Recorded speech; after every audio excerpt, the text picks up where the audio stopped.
अस्सलामुअलैकुम, sports world में आपको वेलकम कहेंगे। मैं हूं हिफ्सा इम्तियाज। आज के टॉपिक्स पर नजर डालते हैं। पाकिस्तान सुपर लीग में इस्लामाबाद यूनाइटेड ने रावलपिंडीज को 7 विकेट से शिकस्त दी है। इस्लामाबाद ने 157 का जो टारगेट था वो 3 विकेट्स पर पूरा करके अपनी बर्तरी को साबित किया है। ये टीम रावलपिंडीज की लगातार तीसरी नाकामी है। और अगर पॉइंट्स टेबल पर नजर दौड़ाएं तो इस वक्त कराची किंग्स पहले नंबर पर मौजूद हैं और इस्लामाबाद यूनाइटेड की दूसरी और लाहौर कलंदर्स इस वक्त 3rd पोजीशन पर हैं। पीएसएल के मुकाबले अब 8 अप्रैल से कराची शिफ्ट हो रहे हैं। अब क्या वेन्यू चेंज होने से टीम्स की जो किस्मत है उसमें भी कोई तब्दीली आएगी, इस पर हम बात करेंगे जुबैर नज़ीर खान से। इसके साथ साथ आज भी कज़ाफ़ी स्टेडियम में एक मैच खेला जाएगा। शाम 7 बजे मुल्तान सुल्तान्स और कोयटा ग्लेडिएटर्स की टीमें आमने सामने होंगी। पीसीबी के बोर्ड ऑफ गवर्नर्स का इजलास चेयरमैन पीसीबी की सदारत में हुआ, उसमें क्या फैसले हुए ये भी जानने की कोशिश करेंगे। और इसके साथ साथ बांग्लादेश क्रिकेट बोर्ड के एक ही रोज में मजीद 3 डायरेक्टर्स ने अपने अहदों से इस्तीफा दे दिया है। और पाकिस्तान विमेन फुटबॉल टीम कल फीफा वुमेन सीरीज में शिरकत के लिए रवाना हो रही है। हेडलाइंस आपके सामने हैं। इन पर बात करने के लिए स्टूडियो में मेरे साथ मौजूद होंगे मोहम्मद यूसुफ अंजुम, मियासगर सलीमी और हमारा साथ दे रहे हैं सलीम खालिक साहब भी। और जैसा कि हमने अपने इंट्रो में जिक्र किया था कि ये जो मैचेस शिफ्ट हो रहे हैं, सबसे पहले अगर हम उस पर डिस्कशन करते हैं, जुबैर हमारे साथ मौजूद हैं। जुबैर बताइएगा, अब 8 अप्रैल से जो पीएसएल के मैचेस हैं वो कराची में शिफ्ट हो रहे हैं, वहाँ पर मैचेस खेले जाएंगे। वेन्यू चेंज होने से आपको क्या लगता है कि इस टीम को सबसे ज़्यादा फ़ायदा हो रहा है? और फिर वहाँ की अगर हम पिच कंडीशन और वेदर की बात करें। जी बिल्कुल, आपने कहा कि पीएसएल 11 का दूसरा मरहला जो है वो 8 अप्रैल से यहाँ कराची में शुरू हो रहा है। तकरीबन तमाम टीमें जो है पहुँच गई हैं, 2 टीमें रह गई हैं, वो भी कल उनकी आमद तय है। अब प्रैक्टिस का सेशन जो है वो भी जारी है। आज जो है सुबह में जो है हैदराबाद किंग्समैन और पेशावर ज़ल्मी ने जो प्रैक्टिस की थी। इस वक्त नेशनल स्टेडियम में कराची किंग्स और लाहौर कलंदर जो है वो अपनी हथियारों की तेज़ी कर रहे हैं और भरपूर मशक़ें हैं।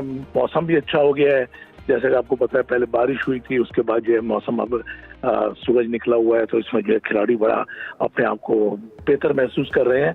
ओवरऑल अगर आप बात करें कराची की, तो कराची की विकेटों का आपको पता है कि कराची की विकेटें जो है बैटिंग के लिए हमेशा साजगार रही हैं।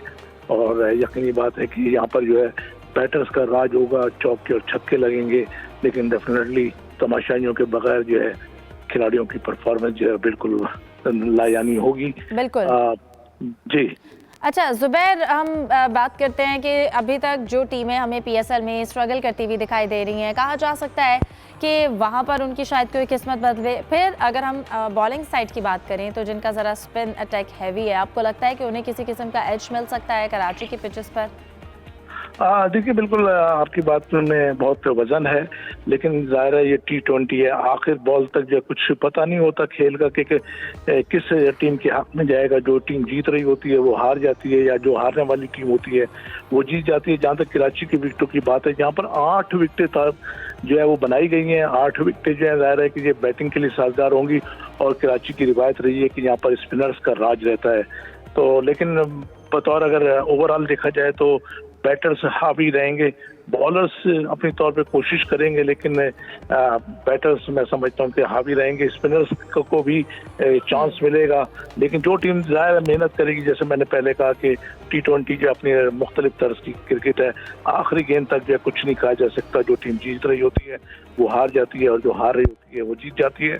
तो जो 8 यहाँ पर विकेटें तामीर की गई हैं, बनाई गई हैं, तो ये जो है फ्रेंडली विकेट्स होंगी। और यहाँ पर जो है ओवरऑल अगर हम देखें तो बैटर्स का ही राज होगा। अब जितने भी 22 मैचेस खेले जाएंगे, जिसमें क्वालिफायर भी शामिल होगा, तो उसमें परफॉर्मेंस होगी खिलाड़ियों की कि जो बेहतर कारकर्दगी दिखाएगा वही टीम जो है कामयाबी से हमकिनार होगी। सही, ठीक है। जुबैर नज़ीर हमारे साथ कराची से मौजूद है, बहुत शुक्रिया आपका। सलीम खालिक साहब, आपकी जानिब आना चाहती हूँ। अगर हम बात करें कल के मैच की, रावलपिंडीज़ वर्सेस इस्लामाबाद यूनाइटेड, रावलपिंडीज़ ने 156 रन बनाए। 7 जो हैं उनके प्लेयर्स बैट्समैन वो आउट हुए। इस्लामाबाद यूनाइटेड 157 रन बना के 3 खिलाड़ी आउट हुए। और फिर इस्लामाबाद जो यूनाइटेड है उसकी टीम ने 15वें ओवर में ये मैच जीत लिया। रावलपिंडी की मुसलसल ये तीसरी शिकस्त थी। क्या लगता है कि क्यों जो अगर हम रिजवान की बात करें, उनकी टीम जो है वो प्रेशर मोमेंट में हमें कोलैप्स करती हुई दिखाई दे रही है? अभी तक टीम कॉम्बिनेशन सेट नहीं हो रहा, क्या मसला चल रहा है रावलपिंडी के साथ? देखिए, सबसे बड़ा मसला तो आपने खुद बता दिया कि जो उनकी कैप्टनसी का है कि मोहम्मद रिजवान जो है वो एज अ कैप्टन इतना अच्छा परफॉर्म नहीं कर पा रहे हैं, ना एज अ कैप्टन ना एज अ प्लेयर। और वाज़े तौर पर ये नज़र आ रहा है कि T20 क्रिकेट अब उनके लिए शायद नहीं रही और उनको वनडे और अगर टेस्ट में उनको चांस मिले तो वही खेलना चाहिए। तो एक ओपनिंग भी कर रहे हैं वो, तो ओपनिंग में जो देख रहे हैं हम कि कल भी जिस तरह पावर प्ले ज़ाया हुआ, मैं तो यही कहूँगा ज़ाया किया गया। 30-35 रन उनकी टीम ने बनाए, विकेटें भी 2 गिर गई, उसके बाद भी कोई मोमेंटम उनकी इनिंग में बन नहीं सका।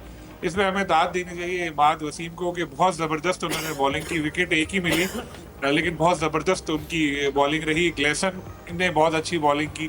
ओवरऑल अगर हम देखें तो 1-2 बॉलर ने रन दिए लेकिन बॉलिंग बहुत अच्छी रही इस्लामाबाद यूनाइटेड की।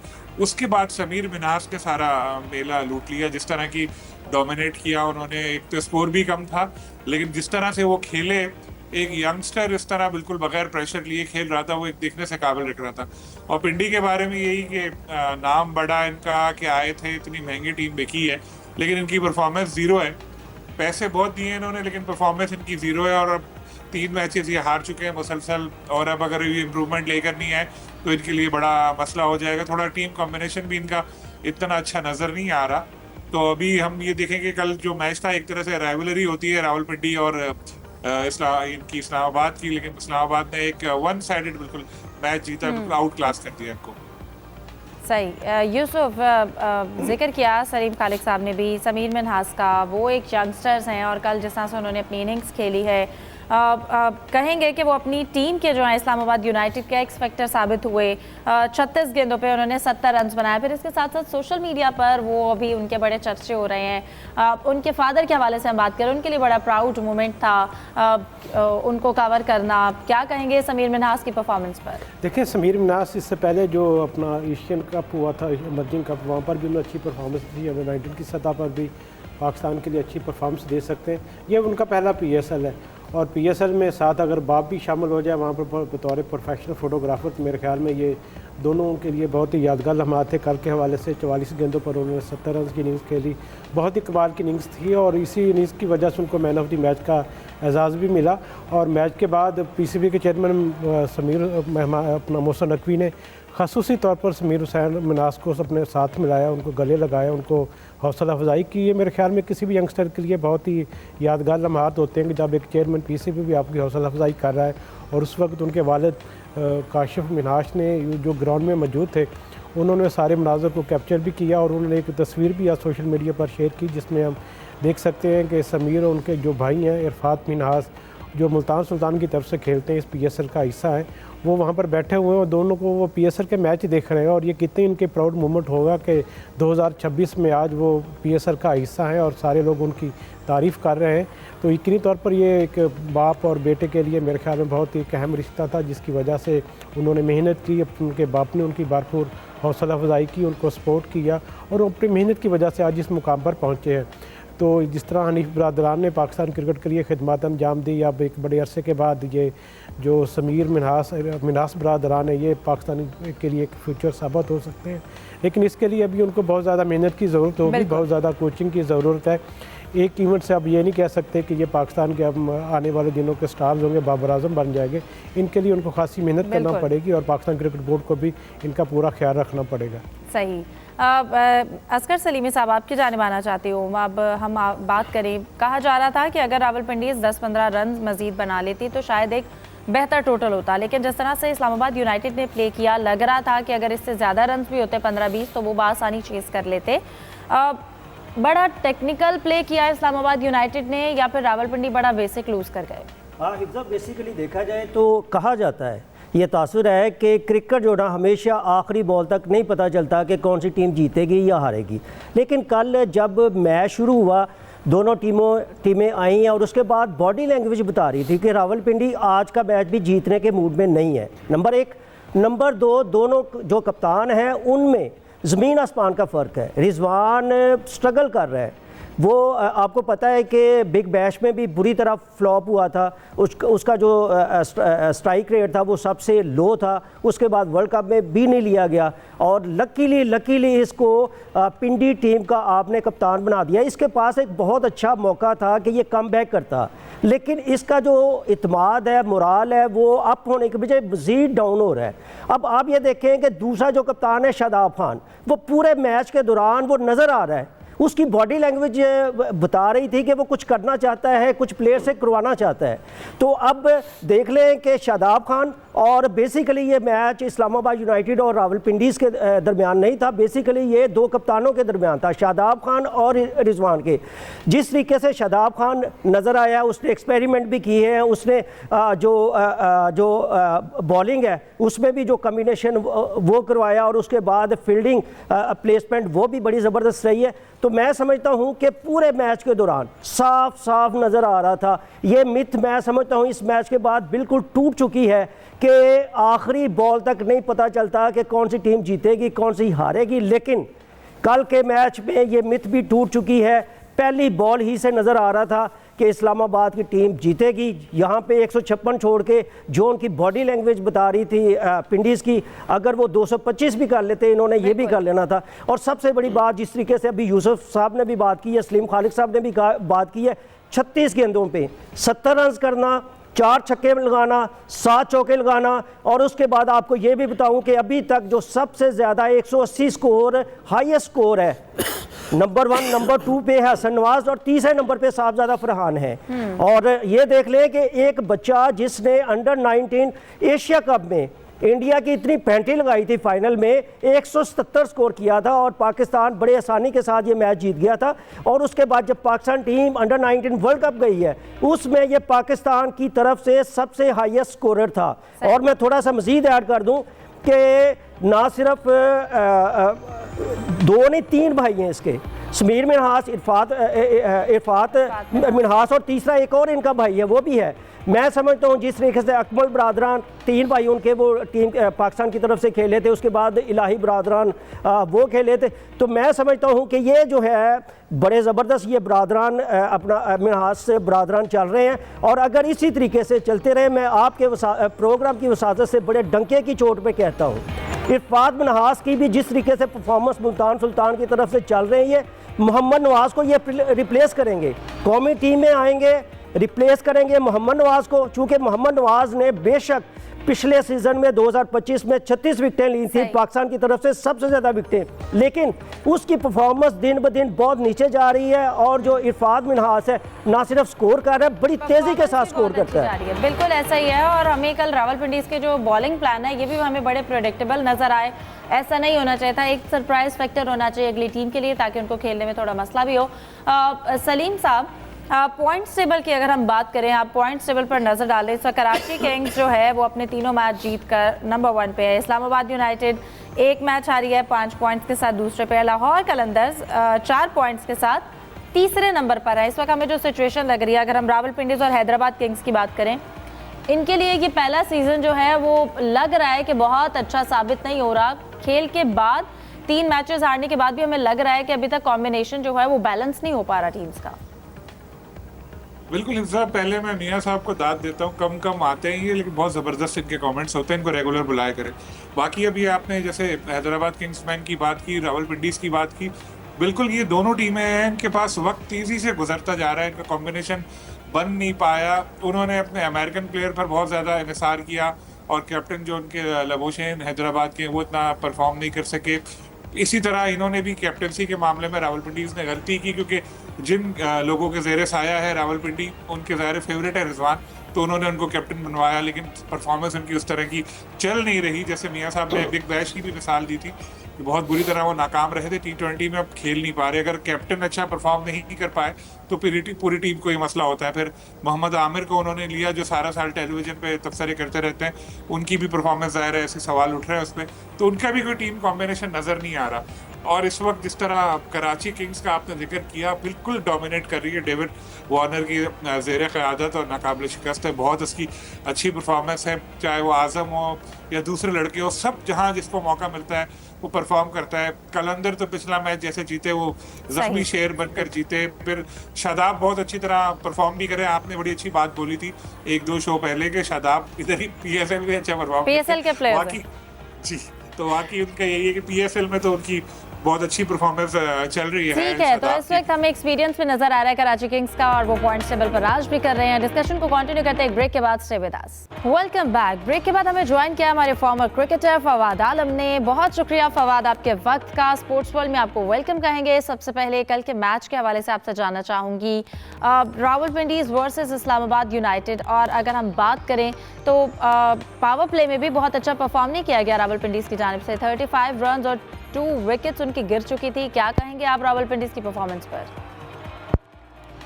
पिंडीज अभी दोनों मैच जो है शुरू के भी हारी, अभी कल उनका तीसरा मैच था तो वो तीसरा मैच भी हार गए। अगर आप देखेंगे, अगर बैटिंग लाइन की बात करें तो दूसरे मैच में भी ऐसा ही हुआ था उनके आगे। पहले मैच में उन्होंने 214 तो किया था लेकिन उनके ओपनर्स ने रन किया तो इसलिए उनको इजी हो गया 214 रन बनाना। लेकिन सेकंड मैच में अगर आप देखेंगे तो सेकंड मैच में भी उनके दोनों ओपनर जल्दी आउट हो गए थे।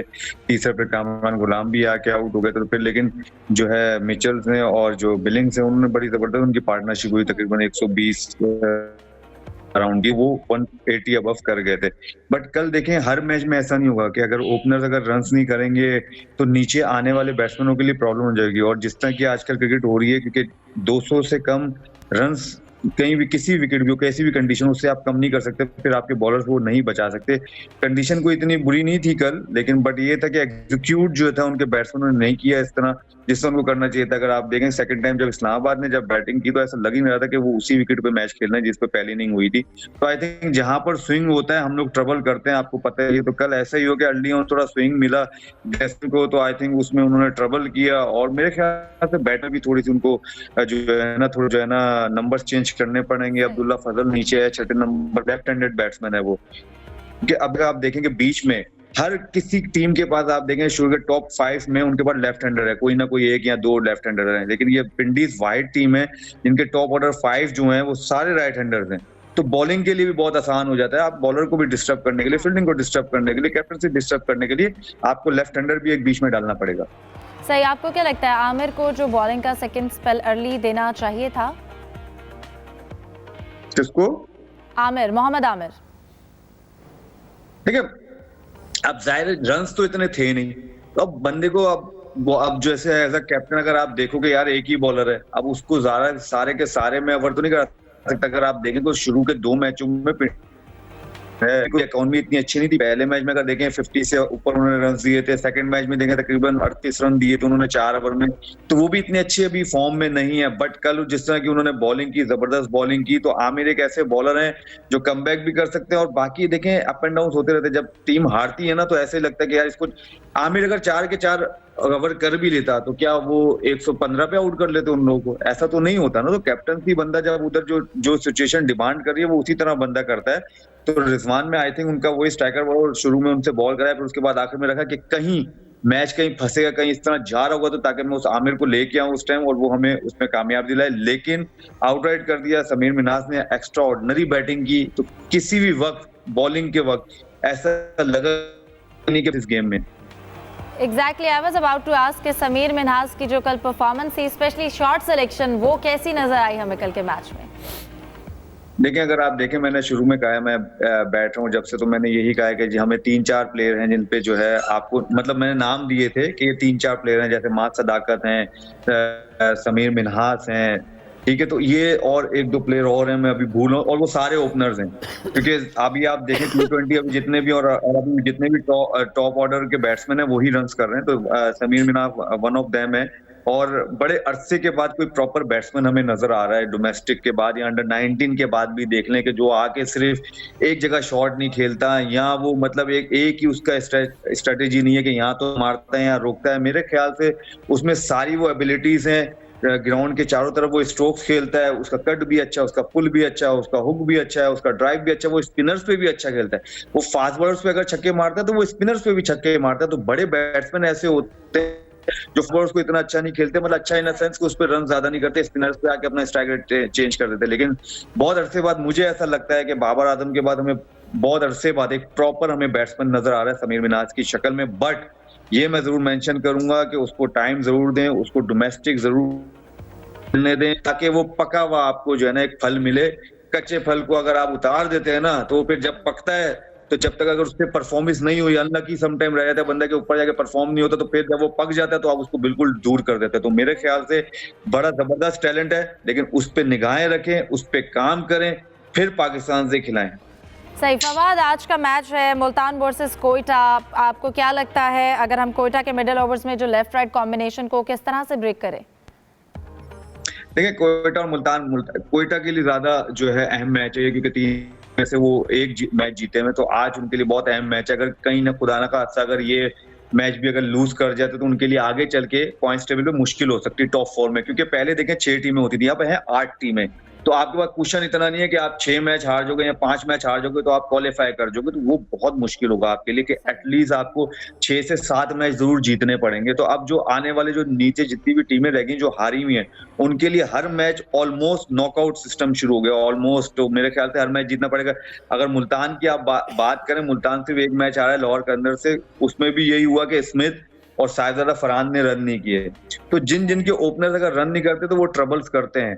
बट मुल्तान की बड़ी बैलेंस साइड है, वो फाइट बैक करेगी, एक्सपीरियंस से भरी हुई है। अच्छा, on a same time Quetta की भी बड़ी जबरदस्त साइड वो अच्छी है।